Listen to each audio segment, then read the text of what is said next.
Buenas Promisers Clippers, ¿cómo estáis? Preparaos porque en el vídeo de hoy, en el vídeo de este sábado, vais a tener la historia de la promesa completa, recogida de forma cronológica, o sea, desde el hecho más antiguo del que tenemos constancia en la serie hasta, pues, tiempo, bueno, no el tiempo presente porque lo que ha pasado en la serie no lo voy a contar, pero sí hasta el momento en el que comienzan los hechos de la promesa en el capítulo 1. Están incluidos pues los hechos más importantes del pasado de todos los personajes, no solo de la trama principal, y por supuesto las fechas de nacimiento para que tengáis más o menos una base de qué edad tienen los personajes. Sin más dilación, creo que voy a ir comenzando porque puede que este vídeo termine siendo larguito, así que nada. Que como siempre, pues ya sabéis que soy vuestro Juan, vuestro Cienfuegos, el único, el original, el que sabe de lo que habla, y ya podéis ir dándole me gusta al vídeo y suscribiendo si no lo estáis para que sigamos creciendo y cada vez seamos más Promisers y más Clippers. Y por supuesto, recordad que tenéis disponible mi novela Postbellum, un thriller lleno de pasión ambientado en la España de los años 20, la novela de época que queréis, la que vosotros queréis, que si la habéis leído y os ha gustado, pues por favor dejadme las 5 estrellitas en Amazon, que me ayuda muchísimo, y también un breve comentario explicando por qué os ha gustado, que eso me ayuda todavía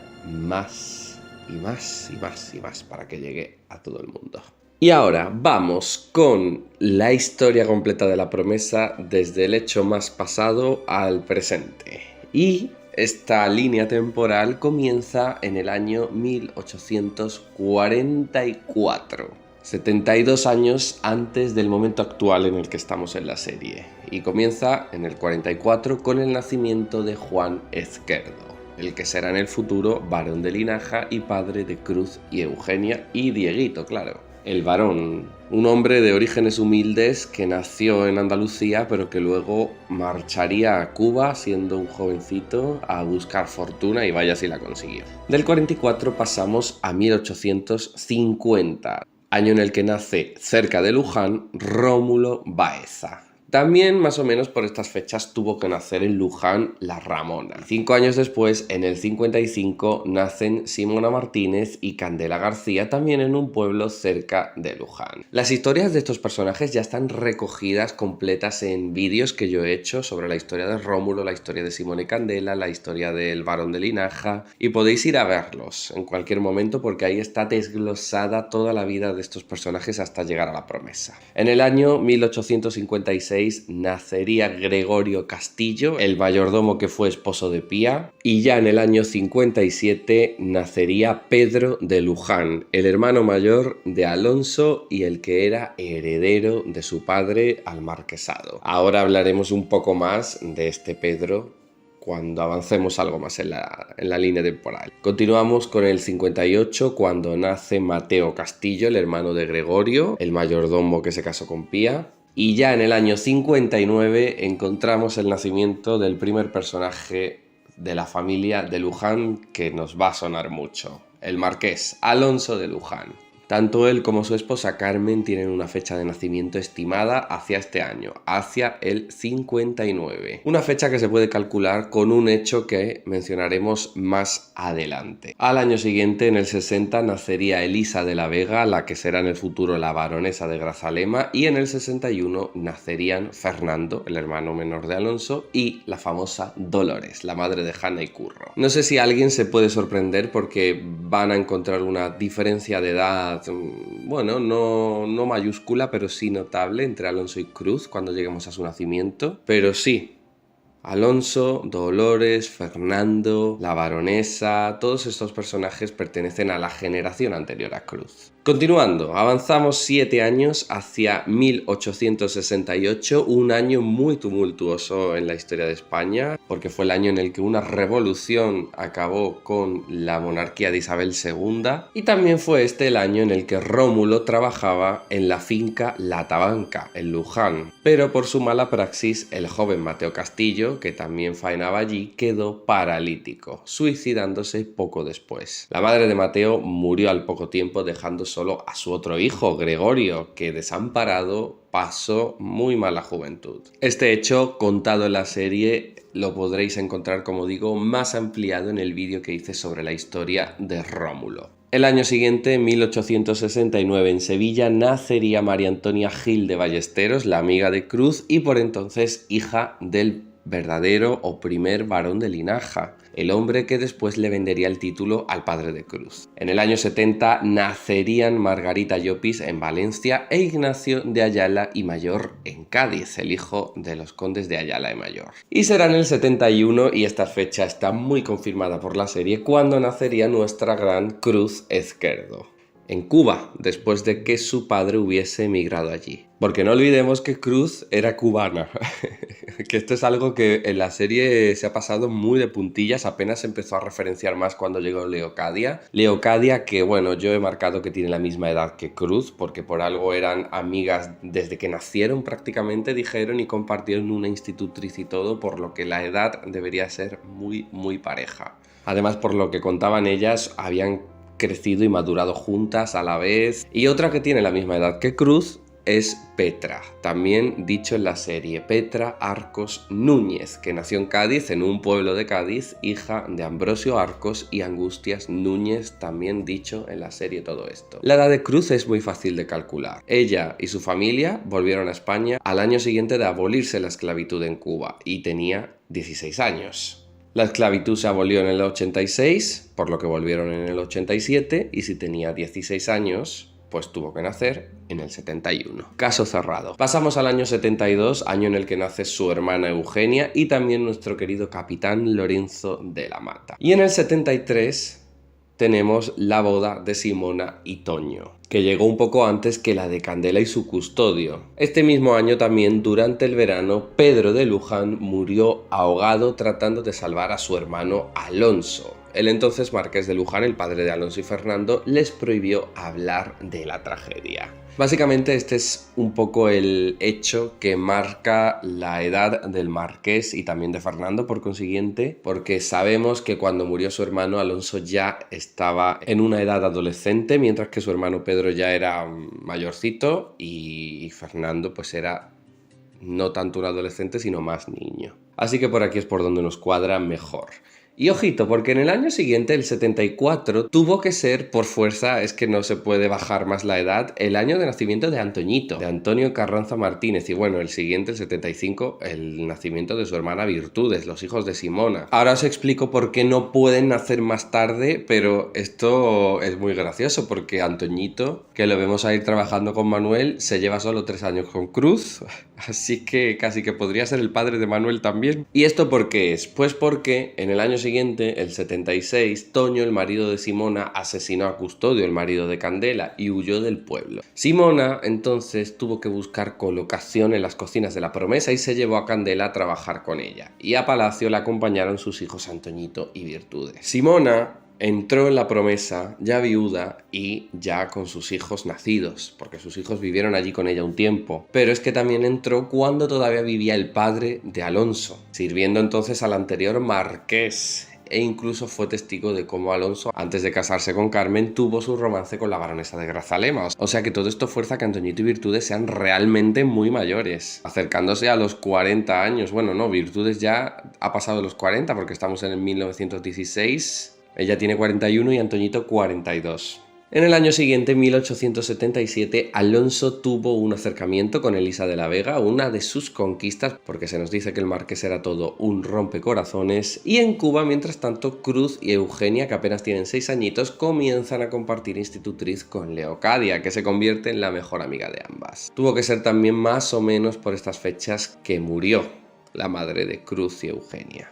Al año siguiente, en el 78, el padre de Alonso muere de forma inesperada y este hereda un marquesado en la ruina. Alonso deja entonces desamparado a su hermano Fernando y también a sus hermanas, a pesar de que su padre le pide que las cuide. Fernando se trasladó entonces a vivir a Madrid y al año siguiente, en el 79, se casaría con Margarita. Sería el año siguiente, 1880, cuando Alonso y Carmen también se casarían y en este punto, Dolores se convierte en la doncella personal de Carmen, aunque no sabemos si llegó a la casa siguiendo a su señora Carmen o si ya trabajaba en la promesa y le asignaron ese puesto. Estas fechas también las sabemos porque Margarita acudió a la boda de Alonso y Carmen. Por lo tanto, Margarita ya estaba casada con Fernando para cuando Alonso se casó con su primera esposa. Y mientras que Alonso ya es un hombre casado, Cruz, de apenas 10 añitos, hace un viaje a Sevilla junto a su hermana Eugenia y su padre para conocer la iglesia del convento de Santa Inés. Sería en este viaje cuando los Esquerdo conocerían al barón de Linaja y a su hija María Antonia. En algún momento en el futuro, cuando vuelvan de Cuba,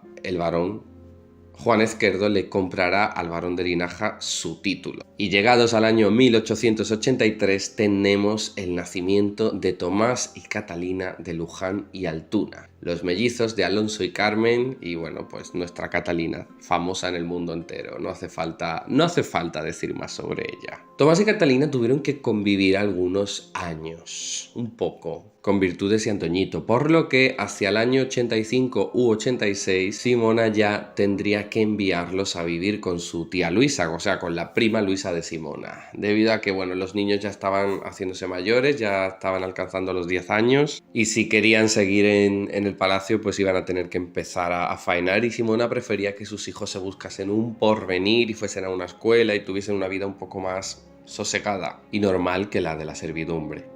Que tuviesen oportunidades, vamos. Sin embargo, ya sabemos que esto no saldría del todo bien. Este mismo año, el 86, también es abolida la esclavitud en Cuba. El barón trató de mantener sus plantaciones con jornaleros que trajo engañados desde Andalucía para prácticamente esclavizarlos, pero la cosa no salió bien y por lo tanto al año siguiente, en el 87, los Esquerdo tuvieron que huir de Cuba, instalándose en un palacete que compraron en Cádiz. Fueron acogidos por los condes de Ayala y Mayor, cuyos hijos hicieron compañía a las jóvenes Cruz y Eugenia. Rómulo Baeza también entró a servir en este palacio como mayordomo, rompiendo para ello su relación con Emilia. A pesar de que desconocemos qué fue de Rómulo, del mayordomo, entre lo que ocurrió en la Tabanca ya casi 20 años atrás a su entrada en el Palacio del Barón. Petra Arcos, la primera de sus hermanos en irse de una casa donde los maltrataban, entró también a servir aquí como doncella, y un lacayo se encaprichó de ella, acosándola e intentando forzarla. Cruz la defendió y le enseñó todo lo necesario para convertirse en su doncella personal. También en 1887 nació Dolores Montoro Álvarez, quien será conocida como Lola cuando trabaje de adulta en La Promesa. Hablamos de la doncella amante de Tomás, a la que Cruz inculpó de su asesinato y que luego pues parece ser que murió en prisión asesinada por orden de Cruz. Apenas un año después de que los Esquerdo llegasen de Cuba, en el año 88, los condes de Ayala y Mayor, que también les habían recibido, murieron trágicamente. El barón de Linaja se hizo cargo del heredero de ambos, Ignacio, ahora conde de Ayala y Mayor, y también de sus hermanas. Es más o menos por estas fechas que Petra comienza su largo idilio con Ignacio. Y entre el año 88 y el año 89, tras sopesar casar a Eugenia con Ignacio, el barón arregló el matrimonio de su hija pequeña con el conde de la Mata, un militar llamado Lorenzo. Eugenia se trasladó junto a su esposo a su hogar en La Pardina, cerca de Luján. El barón, por consiguiente, también adquirió una propiedad en ese pueblo. Debido a esto, y en algún momento, Cruz conoció a Alonso y Carmen durante un baile, los marqueses de Luján de entonces, y se encaprichó del primero, vamos, nada más verlo. Fue un largo año, el 89, un año en el que pasaron muchísimas cosas, porque finalmente Carmen moriría tras una enfermedad tan repentina como letal, dejando al marquesado en un mal momento económico. Mientras superaba el duelo, Alonso tuvo sendos acercamientos con Elisa de la Vega, ya baronesa de Grazalema para ese entonces, y con Dolores, la doncella de su esposa, aunque eventualmente terminaría entrando en relaciones con Cruz Esquerdo, que llegó a su vida y se hizo cargo de todo, vamos, como si siempre hubiese estado destinada a ser la marquesa de Luján. Y así, el mismo año en el que Carmen murió, Alonso se casó con Cruz, convirtiéndose en marquesa de Luján y trasladando a Rómulo y Petra como parte de su servicio allí. Cruz entonces destituye a Dolores como simple doncella y bueno, ya terminamos con el año 1889 porque madre mía, este año les dio para mucho. Este también fue el año más o menos aparente en el que nacería Jimena de los Infantes, la hija única de los duques de los Infantes, así que guardad el dato. El año siguiente, 1890, es el año de nacimiento de Manuel de Luján y Ezquerdo, el primer hijo de Cruz y tercer hijo de Alonso. Y entre este año, el 90, y el año 93, Dolores se casaría con su novio de toda la vida, con el que en 1893 tendría a Mariana, que nació en Luján, aunque por desgracia su esposo murió también ese mismo año, y así consta en su lápida en el cementerio de Luján. Mientras pasa su duelo, Dolores tiene un nuevo acercamiento con Alonso y se termina convirtiendo en su amante. En el año 1894, dicho por la serie, nacen Lope Ruiz y Salvador Romea también en Cádiz capital. Y en el año 95 nacen Leonor de Luján y Ezquerdo y en Madrid, Martina. También fue este el año en el que Petra se quedó embarazada de su amor de juventud, el conde de Ayala, y tuvo que ocultar el embarazo marchándose a casa de sus padres. Además, después del nacimiento de Leonor, también sabemos que Cruz comenzó a reclamarle a Alonso que le cediese su habitación, cosa que finalmente terminó ocurriendo. Y en el año 96 nacería Feliciano Arcos Núñez, el hijo de Petra y el conde de Ayala, pero que bueno, como Petra era madre soltera, tuvo que hacerlo pasar por su propio hermano. Y más o menos también por estas fechas, porque esto es algo que pudo ocurrir desde el 93 al 97, Alonso le regaló a Dolores una casita en los terrenos de la finca de la Promesa. Corrían rumores ya por entonces de que la doncella era la amante de un señor de palacio. También por estas fechas el barón de Linaja formó parte de una organización criminal y mantuvo desde entonces una relación con Leocadia. Un año después, 1898, el año en el que España perdió sus últimas posesiones en ultramar, Cuba, Filipinas, Puerto Rico. Este año nace Marcos, el hijo ilegítimo de Alonso de Luján y Dolores. Como el barón de Linaja quería darle descendencia a su hija Eugenia en silla de ruedas tras una paliza de su esposo, Leocadia organizó el robo del niño Marcos. Como parte de este plan, Cruz y Eugenia junto a Petra marcharon a Francia para fingir que el embarazo de Eugenia se desarrollaba allí, mientras que en Luján Dolores era asesinada y su niño llevado junto a las hermanas Ezquerdo para ser criado como Francisco de la Mata. La versión oficial de la muerte de Dolores es que ella y sus hijos cayeron por un barranco, aunque la única que se lanzó por un precipicio fue Mariana, la hija, que sobrevivió al ataque de los hombres del varón y acudió al amparo de la Ramona, la mejor amiga de su madre. Este año, como he dicho, como se perdieron las colonias, Fernando y Margarita se arruinaron por sus inversiones en Cuba. Y después de estas fechas, después de 1898, Ramón en algún momento le cambió el nombre a Mariana, que pasó a ser conocida como Hanna Expósito. Y entre ese año y en 1912, Hanna en algún momento también entró a servir como criada en casa del doctor Teodoro Palacios del Val, un doctor cordobés que no vivirá lejos de Luján. Sin embargo, de vuelta en el pasado, en el año 1899, Cruz ordenó a Rómulo que asesinase a Leocadia de Figueroa. Sin embargo, el mayordomo le perdonó la vida tras descubrir que estaba embarazada. Leocadia huyó, volvió a Cuba y tuvo soltera a su hija Ángela. Y en algún momento, tras el año 1900, la salud de Eugenia se volvió cada vez más delicada. Su esposo Lorenzo decidió entonces darle una sobredosis de láudano para, en connivencia con su doctor, internarla en un sanatorio mental. Y mientras que a Eugenia le ocurría esta desgracia, pues Leocadia también, en algún momento tras 1900 y tras haber tenido a Ángela, se casó con un prohombre, con un señor de posibles prestigio, influencia y contactos, y tuvo otros 3 hijos de edades indefinidas que hoy día en la época actual de la serie están estudiando en internados en Europa. Siguiendo más adelante, entre 1900 y 1904, la conservera de pescados de Cádiz, donde trabajaban los padres de Lope y Salvador, salió ardiendo. Ambos muchachos quedaron huérfanos y Lope pasó a criarse con su abuela, que es quien le enseñó todo lo que sabe de cocina, con su abuela y su tía abuela. Mientras que Salvador, que no tenía más familia, marchó al interior a trabajar de pastor. Luego, entre 1906 y 1909, Virtudes se casó y tuvo un hijo, Adolfito, pero enviudó poco después. Debido a su alcoholismo y a que terminó trabajando en un burdel, sus suegros se llevaron al niño, y Salvador, mientras tanto, se mete a trabajar de mesero en una taberna. Luego, entre 1909 y 1913 ya estamos frisando la época de la serie. Salvador dejó el trabajo en la taberna para meterse como lacayo en una casa, donde ascendió hasta ser ayuda de cámara de su señor. Y en 1912 Pía Adarre entró a servir en La Promesa como nueva ama de llaves. También entró en estas fechas Dolores Montoro Álvarez, la conocida como Lola, que apenas llegó a Palacio comenzó su idilio con Tomás de Luján.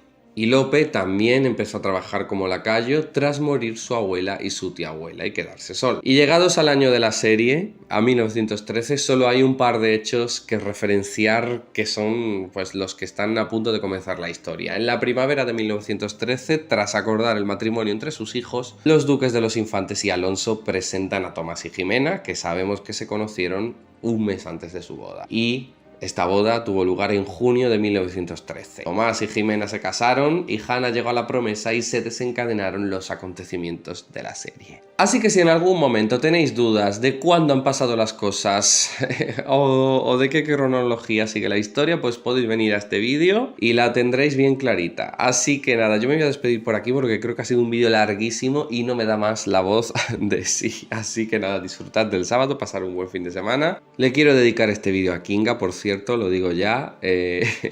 Hola Kinga.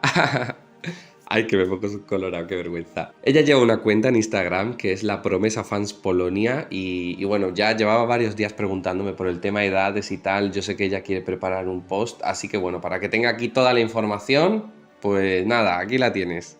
Ya puedes hacer ese post que tengo ganas de verlo. Así que nada, si queréis en los comentarios, un saludo a Kinga.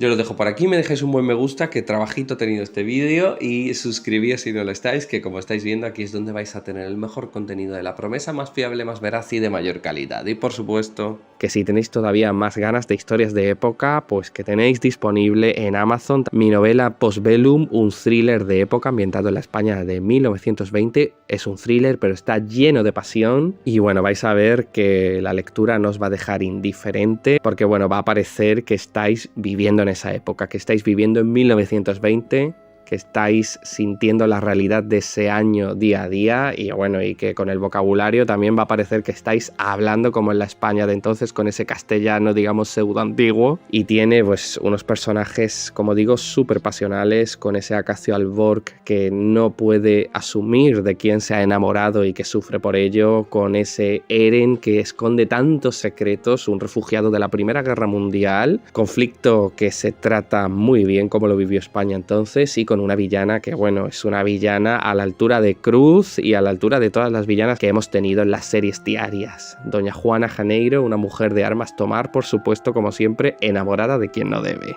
Como digo, está disponible en Amazon, tenéis el enlace tanto en la cajita de descripción como en el primer comentario fijado, y yo con esto me despido aquí. Así que muchas gracias por todo y nos vemos mañana con más vídeos. Adiós.